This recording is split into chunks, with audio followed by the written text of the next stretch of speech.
University మంచి భవిష్యత్తు కోసం తెలుగు విద్యార్థులు ఇష్టపడే యూనివర్సిటీ. కాల్ 9059052378 9059052379. అంటే ఒక భావన కాదు, 4 కోట్ల ప్రజల భావోద్వేగం అంటూ సీఎం రేవంత్ రెడ్డి ఈ రోజు అసెంబ్లీలో ఉపన్యసించారు. ఎట్ ద సేమ్ టైం ప్రతి సంవత్సరం డిసెంబర్ 9న తెలంగాణ తల్లి అవతరణ వేడుకగా జరుపుకోవాలంటూ రాష్ట్ర ప్రభుత్వం ఒక జీవోను కూడా రిలీజ్ చేసింది. అయితే తెలంగాణ తల్లి సరికొత్త రూపురేఖలు విగ్రహం మీద ఎందుకంత వివాదం చెలరేగుతోంది. మనతో పాటుగా ఉన్నారు పొలిటికల్ అనలిస్ట్ వి ప్రకాష్ గారు. ప్రకాష్ గారు నమస్కారం అండి.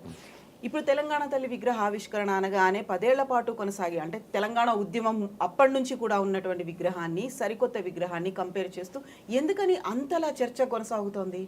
అంటే ప్రజల మనసుల్లో ముద్రించబడ్డ భావనలు ఏవైతే ఉంటాయో వాటిని మార్చడము ప్రజలు ఇష్టపడరు. ఇప్పుడు ఉదాహరణకు ఒక చరిత్ర ఉంది మనకు. రేవంత్ రెడ్డి గారు అధికారంలోకి వచ్చినాక జయ జయ తెలంగాణను కీరవాణి గారితో గొప్పగా పాడించాడు. చాలా గొప్పగా పాడాడు కీరవాణి, ఆ మ్యూజిక్ కూడా బాగుంది. బట్ ప్రజలు రిసీవ్ చేసుకోలేదు. ఎందుకు రిసీవ్ చేసుకోలేకపోయారు అంటే ఉద్యమ కాలంలో నరనరన ఒక రిధం అనేది జీర్ణించకపోయింది. దాని రాగము, దాని రిధము అందశ్రీయే అది ఇచ్చాడు ఫస్ట్. సో అదొక ఉద్వేగంతో చాలా ఎమోషనల్గా ఉంటుంది ఆ సాంగ్. ఆ సాంగ్ ప్లేస్లో కొంచెం సరళంగా కీరవాణి మ్యూజిక్ సాఫ్ట్ చేసి చేశారు. అయితే ఇప్పటికీ కూడా ఇప్పుడు వందే మాతరము ఏఆర్ రెహమాన్ కూడా మ్యూజిక్ ఇచ్చాడు. దానికి చాలా గుర్తింపు వచ్చింది దేశవ్యాప్తంగా, ప్రపంచవ్యాప్తంగా. ఏఆర్ రెహమాన్ ఆయనకు కూడా దీంతో గుర్తింపు వచ్చింది బాగా. బట్ ఎవరైనా వాడుకుంటున్నారు ఆ స్టైల్లో? అంటే ఇప్పటికీ బంకిం చంద్ర చటర్జీ రాసి గానం చేసిన ఆ వందే మాతరం ఏదైతే స్టైల్ ఉందో అదే పాడుతున్నారు. అది పాడితేనే ఒక ఉద్వేగం వస్తుంది. జనగణమన ఉంది, జాతీయ గీతం. అది స్టైల్ మారిందా? మారలే కదా. వావిలాల గోపాలకృష్ణ గారు ఉన్నప్పుడు ఒకసారి అన్నాడు, ఇట్లా పిచ్చిగా ఇట్లా మార్చి చేయకూడదు. ఒక సినిమాలో కూడా వందే మాతర గీతం తరం మారుతున్నది, స్వరం మారుతున్నది, ఆ తరం మారుతున్నది, స్వరం మారుతున్నది అని వందే మాతరం శ్రీనివాస్ గారు ఏదో పాడినట్టున్నారు. సో ఇవి మార్చకూడదమ్మా. ఇవి చరిత్రలో ఉద్యమాలలో స్థిరపడ్డాయి, తరతరాల ప్రజల మనసుల్లో చెరగని ముద్ర వేసి ఒక జ్ఞాపకాలుగా మిగిలిపోయినవి. అవి వాటిని మారిస్తే అవి జీవోల రూపంలోనే ఉంటాయి తప్ప అవి ప్రజల నాలుకల మీద అవి రావు. అవి అట్లాగే ఏదైతే ఆ జాతీయ గీతానికి, అంటే మన తెలంగాణ జాతీయ గీతానికి ఏ పరిస్థితి అయితే వచ్చిందో రేపు ఈ తెలంగాణ తల్లికి కూడా అదే పరిస్థితి వస్తుంది. ఇప్పుడు ప్రజలు అక్కడ చాలా గ్రామాలలో కిరీటంతో ఉన్న పాత విగ్రహాలే ఉన్నాయి. దాదాపు సగం తెలంగాణ గ్రామాల్లో ఉంటాయి. అవి ఎవరు టీఆర్ఎస్ పెట్టిన విగ్రహాలు కాదు. చాలా వరకు ఎక్కడికక్కడ యూత్ డబ్బులు వేసుకొని, చందాలు వేసుకొని కట్టుకున్నాయి. అవి అందరికి అందుబాటులో ఉండాలని చెప్పి రేట్ ఫిక్స్ చేశారు అప్పుడు కేసీఆర్ గారు. పసనూరు దయాకర్ గారికే ఆర్డర్ ఇవ్వండి, 42,000 కంటే ఎక్కువ ఉండకూడదని దయాకర్కు చెప్పాడు. ఎందుకంటే ఇంట్లో నువ్వు లాభం చూడకు, నీ శ్రమ ఎంత ఉంటుందో అంత తీసుకో అని చెప్తే 42,000 ఫిక్స్ చేశారు అప్పుడు. అది ఆ 42,000 కొంతమంది ఎక్కువ హైట్ పెట్టాలని, మ్యాక్సిమం 1 lakh కంటే ఎక్కువ ఖర్చు పెట్టకండి వీటి మీద అని కూడా చెప్పాడు. చెప్పి అప్పుడు అట్లా అందరూ కార్యకర్తలు, టీఆర్ఎస్ కార్యకర్తలు, కింది స్థాయి గ్రామాలలో ఉండే సర్పంచ్లు ఇట్లాంటి వాళ్ళంతా చేసుకున్నారు. ఎక్కడ కూడా పార్టీ తరఫున అఫీషియల్గా రూపాయి ఇచ్చింది లేదు. మరి వాళ్ళ అంటే కేవలం టీఆర్ఎస్ కార్యకర్తలే కాక జేఏసీకి సంబంధించిన వాళ్ళు కూడా చాలా దిక్కులో పెట్టుకున్నారు. జేఏసీలో అన్ని సబ్బండ వర్గాలు ఉన్నాయి కాబట్టి వాటిని ఆ రూపాన్ని మార్చాలనడం వల్ల అది ప్రజల మనసుల్లో మళ్ళీ ముద్రించబడదు. అది ఇప్పుడు బయట పెట్టవచ్చు ఇట్లాంటి విగ్రహాలను, కానీ క్లాష్ వస్తుంది అక్కడ. ఆ విగ్రహం ఉంటుంది, ఈ విగ్రహం ఉంటుంది. ఎవరి విగ్రహానికి దండేస్తారు, ఎవరిని ఎక్కువగా అంటే మనసులో ఒకసారి ఒక దేవతా రూపంగా తెలంగాణ తల్లి ఉన్న తర్వాత మళ్ళీ దీని దగ్గరికి పోయి వాళ్ళు చేస్తారా, ప్రే చేస్తారా, లేకుంటే నివాళులు అర్పిస్తారా, జయ జయ తెలంగాణ పాట ఇక్కడ పోయి పాడతారా? రెండవది ఏంటంటే తెలంగాణ తల్లి అని చెప్పడానికి ఇందాక అసెంబ్లీలో కూడా రేవంత్ రెడ్డి గారు ముఖ్యమంత్రి హోదాలో ప్రకటన చేసినప్పుడు నేను చూశాను. తెలంగాణ అస్తిత్వ ప్రతీక అన్నాడు. రేవంత్ రెడ్డి గారు నేను అడుగుతున్నా, అందులో తెలంగాణ అస్తిత్వ ప్రతీకగా ఏమున్నది? కింద నుంచి చూద్దాం మనం. కింద పిడికిళ్ళు ఉన్నాయి. పిడికిళ్ళు చాలా ఉద్యమాలలో ఉంటాయి. దాని సింబల్కు ఎక్కువ పాపులర్ చేసింది పీడిఎస్యు. బిగించిన పిడికిలి పీడిఎస్ చిహ్నము అని ఒక పెద్ద పాట ఉంది. అంటే ఆ పిడికిలి చిహ్నాన్ని వాళ్ళు పాపులర్ చేశారు. కమ్యూనిస్టులు పిడికిలను ఓన్ చేసుకుంటారు. తెలంగాణ వాదులు కూడా పిడికిలు ఎత్తారు. ఉద్యమానికి అది ఒక సంకేతం. అది భారతదేశంలో అన్ని రాష్ట్రాల్లో కూడా పిడికిలి అనేది ఉద్యమానికి సంకేతం. తెలంగాణ ప్రత్యేకత ఏమున్నది? బ్లూ కలర్లో పెట్టారు, కృష్ణా గోదావరి జిల్లాలో అని. అన్ని నదులు బ్లూ కలర్ ఉంటాయి. అన్ని రాష్ట్రాల్లో బ్లూ కలర్ని ప్రతీకగా వాడతారు. నీకు ఏం ప్రతీక ఏది? తర్వాత చీరే, పచ్చడి గ్రీన్ కలర్ చీర. ఎవరైనా సస్యశ్యామలంగా ఉండాలనుకుంటారు. సరే, అక్కడ పింక్ ఉండొచ్చు, రెడ్ ఉండొచ్చు, ఇప్పుడు గ్రీన్ పెట్టవచ్చు. అందులో ప్రత్యేకత ఏం లేదు. ఆ తెలంగాణ ప్రత్యేకత అసలే కాదు. జరీ అంచు కానీ ఇది కానీ. తర్వాత ఆమె చేతుల్లో ఉండాల్సినవి ఒకటేమో ఈ సజ్జలు కానీ, తర్వాత జొన్నలు కానీ, వరి కానీ, ఇవి అన్ని రాష్ట్రాల్లో పండుతాయి. మహారాష్ట్రలో ఇంకెక్కువ పండుతాయి మనకంటే. మరి దేని ప్రతీక అది? అంటే తెలంగాణకు ప్రత్యేకంగా ఏదన్నా ఉందా? కేవలం తెలంగాణ ప్రత్యేకత బతుకమ్మలో వచ్చేది. ఆ బతుకమ్మ తీసేశారు. ఎందుకు అంటే తల్లికి 2 చేతులే పెడతారు. ఒకటి వాళ్ళ పార్టీ గుర్తు ఇట్లా హస్తమని పెట్టారు. మీద భిన్నాభిప్రాయాలు ఉంటాయి. అంటే ఆశీర్వదించేటప్పుడు కూడా ఇట్లనే పెడతారు. ఆశీర్వదిస్తాను తల్లి అని అంటారు. ఇప్పుడు ఆ ఒక్క ప్లేస్లో కనుక బతుకమ్మను పెట్టి ఉంటే అట్లే ఒక చేతిలో బతుకమ్మ, ఒక చేతిలో ఇవి, డెఫినెట్గా తెలంగాణ అస్తిత్వ ప్రతీకగా ఉండేది. కిరీటం లేకపోయినా కూడా పెద్దగా క్రిటిసైజ్ చేసేవాళ్ళు కాదు. బట్ ఆ బతుకమ్మను తీసేశారు.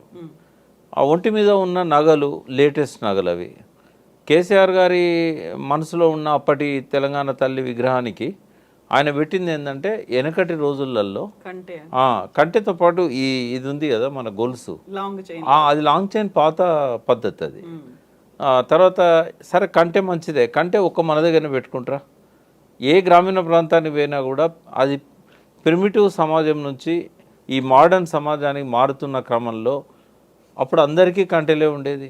దాన్ని ఇప్పుడు చోకర్గా మార్చుకున్నారు. అంటే ఈ చెవులకు దుద్దులు కానీ ఏది కానీ ఇది ప్రత్యేకంగా తెలంగాణలోనే ఉండే లక్షణం కాదు అనేది నేను చెప్పదలుచుకున్నా. అంటే తెలంగాణ అస్తిత్వ ప్రతీక అని చెప్పడానికి ఏ ఆధారం లేదు ఆడ. అది ఏ రాష్ట్రంలో ఈ బొమ్మను పెడితే ఆ రాష్ట్రం తల్లి అయిపోతుంది ఆమె, అంతే కదా. తర్వాత ఒక తల్లి విగ్రహానికి ఉద్యమానికి పోయే విధంగా ఉన్న కొంగు నడుముకు చుట్టడం ఎందుకు? ఇప్పుడు కొంగు నడుముకు చుట్టమే చెల్లమ్మ కొడవళ్ళు చేపట్టవే అనే ఒక పాట ఉంది. ఈ కొంగు నడుముకి ఎందుకు చుట్టాలి? అంటే ఉద్యమానికి పోతుందా తెలంగాణ తల్లి? ఆల్రెడీ ఉద్యమ ప్రేరణగా నిలిచింది, ఉద్వేగంగా ఉన్న వాళ్ళకు ఒక ఆదర్శంగా, ఒక భావనగా నిలిచింది. ఆమెకు ఎందుకు కొంగు నడుము చుట్టాలి? సో మన ఇంట్లో ఉన్నటువంటి తల్లి చెల్లి లాగా మన పక్కింటి వాళ్ళు ఉన్నట్టుగా, ఎవరైతే పొలం పనులకు వెళ్తుంటారో వాళ్ళకు ఉన్నట్టుగా అలా కొంగు చుట్టినట్టుగా ఉంది అనేటువంటి. అంటే పొలాలలో పోయినప్పుడు గోసి పెట్టుకోవడము, నాటేసేటప్పుడు చీరే బురదలో ఉంటుందని చెప్పేసి పైకి మలిచి గోసి పెడతారు. మరి తెలంగాణ తల్లికి గోసి లేదు కదా. కొంగు నడుము చుట్టినప్పుడు గోసి ఉండాలి. అంటే ఇవన్నీ ఏమంటారంటే కోతిని చేయబోతే ఇంకేదో, అదే ఏదో చేయబోతే కోతి అయిందని అంటారు, హనుమంతుని చేయబోతే కోతి అయిందని అంటారు. అంటే కేసీఆర్ గారు హార్ష్గా కామెంట్ చేశారు, మూర్ఖపు ఆలోచన అని. సరే, అది ఆయనకు ఆ స్థాయిలో ఆయన అట్లా అనడం తప్పేం లేదు. బట్ నేనైతే ఒక ఉద్యమకారునిగా ఈ విగ్రహాన్ని నేను యాక్సెప్ట్ చేయనమ్మా. ఇది ఎప్పటికీ కూడా తెలంగాణ అస్తిత్వ ప్రతీకగా ప్రజల మనసుల్లో మిగలదు. రేపు అంటే కేసీఆర్ గారు ఒకవేళ ఆనాటి తెలంగాణ తల్లి రూపాన్ని అఫీషియల్గా జీవో రూపంలో విడుదల చేసి ఉంటే, జారీ చేసి ఉంటే ఇవాళ ఈ పరిస్థితి రాకపోయేది. ఎందుకంటే ఒక అధికారిక చిహ్నంగా ఒక్కసారి రిలీజ్ అయిన తర్వాత దాన్ని మార్చాలంటే కొన్ని ఇబ్బందులు ఉంటాయి, కోర్టులు కూడా రిస్క్లోకి వస్తాయి. రెండవది ఏంటంటే అంటే తెలంగాణ జాతీయ గీతాన్ని కూడా కేసీఆర్ గారు ఆ రోజే గుర్తించి ఉంటే అది కూడా బాగుండేది. అప్పుడు ఏమైందంటే కొంచెం అందశ్రీ గారు రాసిన పాట చాలా పెద్దగా ఉంటుంది, దాన్ని సింప్లిఫై చేశాడు కేసీఆర్. ఇది తప్పేం కాదు, ఎందుకంటే వందే మాత్రం గీతం కూడా ఆనందమఠం నవలలో బంకించంద్ర చటర్జీ చాలా పెద్దగా రాశాడు. ఆయన ఎక్కువ చరణాలతో ఉంది, ఎక్కువ సంస్కృతంలో ఉంటుంది.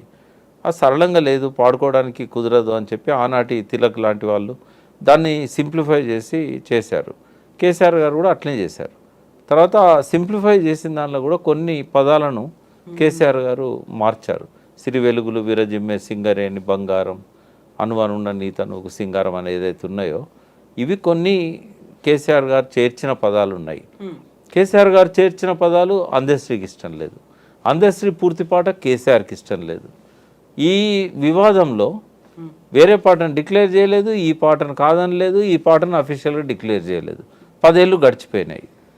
సో ఆయన అప్పుడే కనుక దీన్ని పాడించి రికార్డ్ చేసి దీన్నే అఫీషియల్గా జాతీయ గీతంగా ప్రకటించుంటే రేవంత్ రెడ్డికి అవకాశం రాకపోయేది. ఈ రెండు కేసీఆర్ చేయలేని. ఇప్పటికి కూడా అమరవీరుల స్తూపం ఇప్పటికీ ఇనాగ్రేషన్ నోచుకోలే, అది ప్రజలే దాన్ని ఓన్ చేసుకున్నారు. దానికి కూడా ఒక అఫీషియల్గా జీవో రావాల్సి ఉన్నది. కాకుంటే ఎక్కా యాదగిరిరావు గారు ఆ స్తూపం చేసిన వారికి ఆ గవర్నమెంట్ డబ్బులు ఇవ్వలేదు, బ్రహ్మానంద రెడ్డి గవర్నమెంట్, తర్వాత పివి నరసింహారావు గవర్నమెంట్. అప్పుడు పివి నరసింహారావు గవర్నమెంట్ డబ్బులు ఇవ్వలేదు, తర్వాత వచ్చిన వెంగళరావు గవర్నమెంట్ డబ్బులు ఇవ్వలేదు. పాపం సొంత డబ్బులతోని నిర్మించుకున్నాడు ఆయన. ఒక ఫస్ట్ ఇన్స్టాల్మెంట్ ఏదో కొద్దిగా ఇచ్చారు జిహెచ్ఎంసీ వాళ్ళు. ఆయన ఇప్పటికి ఒకటే అడుగుతాడు, నాకు డబ్బులు ఇవ్వకపోయినా పర్వాలేదు, ఉన్నాడు, బతికే ఉన్నాడు, ఆ కనీసం నేను చనిపోయే లోపల దాన్ని ఇనాగ్రేట్ చేయండి. 10 సంవత్సరాలు టీఆర్ఎస్ నాయకులకు చెప్పాడు, కేసీఆర్ గారికి చెప్పాడు, కానీ అది నోచుకోలేదు.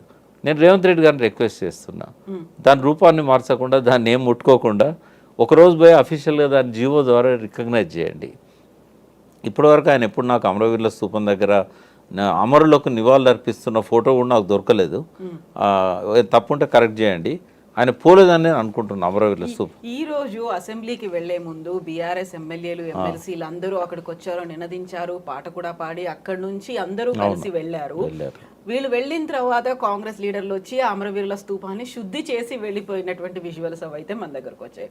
బట్ అక్కడ ఆ సభలో సీఎం రేవంత్ రెడ్డి ఒక మాట అంటున్నాడు, తెలంగాణ సోనియమ్మ ఇస్తేనే వచ్చింది, సోనియమ్మ లేకపోతే ఒక తరం మళ్ళీ ఎదురు చూడాల్సిన పరిస్థితి ఉండేది అని స్వయంగా కేసీఆరే చెప్పారు. అలాంటప్పుడు బీఆర్ఎస్ లీడర్లు ఎందుకు రాలేదు, కేసీఆర్ కూడా ఎందుకు రాలేదు అనేటువంటి ఒక ప్రశ్న వేస్తున్నారు.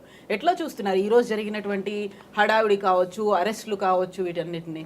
అంటే ఒకటి ఏంటంటే ఇవాళ చారిత్రకంగా చాలా ప్రాధాన్యత గల దినము. ఇక్కడ సోనియా గాంధీ తెలంగాణ ఇచ్చిందని చెప్పడానికి, బట్ డిసెంబర్ 9ని సోనియా గాంధీ మొదటి ప్రకటన చేసిన సందర్భం. అంటే కాంగ్రెస్ చరిత్రలోనే తెలంగాణ రాష్ట్ర ఏర్పాటు కోసం అత్యున్నత కమిటీ సిడబ్ల్యూసి కావచ్చు, లేకుంటే యూపీఏ గవర్నమెంట్ కావచ్చు, మొట్టమొదటిసారి డిసిషన్ తీసుకున్న రోజు కాబట్టి ఈ రోజుకు ప్రాధాన్యత ఉంటుంది. టీఆర్ఎస్ కూడా కేసీఆర్ దీక్ష వల్లనే ఆ దీక్ష మాన్పించడానికే ఈరోజు ఆ డిసిషన్ తీసుకున్న సోనియా గాంధీ కాబట్టి డెఫినెట్గా కేసీఆర్ గారి పేరు కూడా అందులో మిళితమై ఉంటుంది. అయితే బీఆర్ఎస్ డెఫినెట్గా ఈ డిసెంబర్ 9ని తెలంగాణ ప్రకటన ఇప్పించిన రోజుగా సెలబ్రేట్ చేసుకోవాలి. ఎందుకంటే దీక్షా దివస్ నవంబర్ 29 కంటిన్యూయేషన్ లాగా ఉంటుంది. దీక్ష మొదలుపెట్టిన రోజును కాదు సెలబ్రేట్ చేసుకునేది. వాస్తవంగా దీక్ష మొదలుపెట్టిన రోజు one of the milestone, but దీక్ష సఫలమైన రోజు కదా. దానివల్ల మైలేజ్ ఎవరికి ఎక్కువ వస్తుంది? కేసీఆర్ దీక్ష విరమించడానికే ఈ ప్రకటన ఇచ్చారు అని అంటే ఇచ్చింది వాళ్ళైనా తెచ్చింది తనే అనేది ఇక్కడ వస్తున్నది కదా. ఇంకొకటి కూడా వస్తుంది, డిసెంబర్ 9ని కాంగ్రెస్ క్లెయిమ్ చేసుకోవడానికి లేదు. ఎందుకు అని అంటే ప్రకటన ఇచ్చి అటకెక్కిచ్చిందిగా. ఇప్పుడు డిసెంబర్ 9కి ప్రాధాన్యత ఎప్పుడు వచ్చేది? నువ్వు డిసెంబర్ 23 నాడు ఇంకో ప్రకటన నువ్వు చేయకపోయి ఉంటే డిసెంబర్ 9కి మీరు క్లెయిమ్ చేసుకోవచ్చు. బట్ మీరు డిసెంబర్ 9 ప్రకటన చేసి అటకెక్కించడం వల్ల 1200 మంది బలిదానాలు చేసుకున్నారు కదా. ఎందుకు అటకెక్కించామో ఒక ప్రాపర్ రీజన్ కానీ ఏది చేయలేదు కదా. ఆ రోజు కనుక సోనియా గాంధీ ఒక చిన్న పని చేసి ఉంటే అసలు ఇంతమంది చనిపోయే వాళ్ళే కాదు. ఏమనంటే ఏ పరిస్థితులల్లో నేను దీన్ని వాయిదా వేయాల్సి వచ్చింది.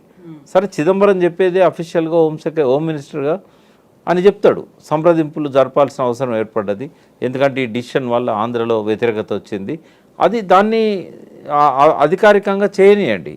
బట్ సోనియా గాంధీ తెలంగాణకు వచ్చి ఉద్యమ నాయకులను, కార్యకర్తలని, కాంగ్రెస్ నాయకులను అందరిని పిలుచుకొని ఆన్ ది రికార్డు కావచ్చు, ఆఫ్ ది రికార్డు కావచ్చు, లగడపాటి వీళ్ళంతా కూడా రాజీనామా చేస్తే నా గవర్నమెంట్ కూలిపోతుంది, నా గవర్నమెంట్ కూలిపోయాక నేను ఇచ్చిన నిర్ణయాన్ని అమలు చేయలేను. కాబట్టి నా నిర్ణయాన్ని అమలు చేయాలంటే నాకు ఒక అనువైన సమయం రావాలి. నా ప్రభుత్వాన్ని కాపాడుకోవాలి కదా ముందు మీకు ఇచ్చిన ఈ అమలు చేయాలంటే. ఇది అర్థం చేయించుంటే ఎవరు ఆవేశంతో ఎమోషనల్ అయ్యి సోనియా గాంధీని తిడుతూ లెటర్స్ పెట్టేవాళ్ళు కాదు, కాంగ్రెస్ను తప్పుపట్టేవాళ్ళు కాదు. ఈ కాలయాపన కోసమే నేను ఈ శ్రీకృష్ణ కమిటీ వేశాను. శ్రీకృష్ణ కమిటీ కూడా తెలంగాణకు రికమెండ్ చేస్తుంది, మీరేమీ ఆందోళనకు గురి కావద్దు అని చెప్పుంటే జయశంకర్ లాంటి వాళ్ళకి క్యాన్సర్ వచ్చేది కాదు. అని ఎంత మదనపడ్డాడు. 5 రోజులు అన్నం తినలేదు, ఎవరితో మాట్లాడలేదు.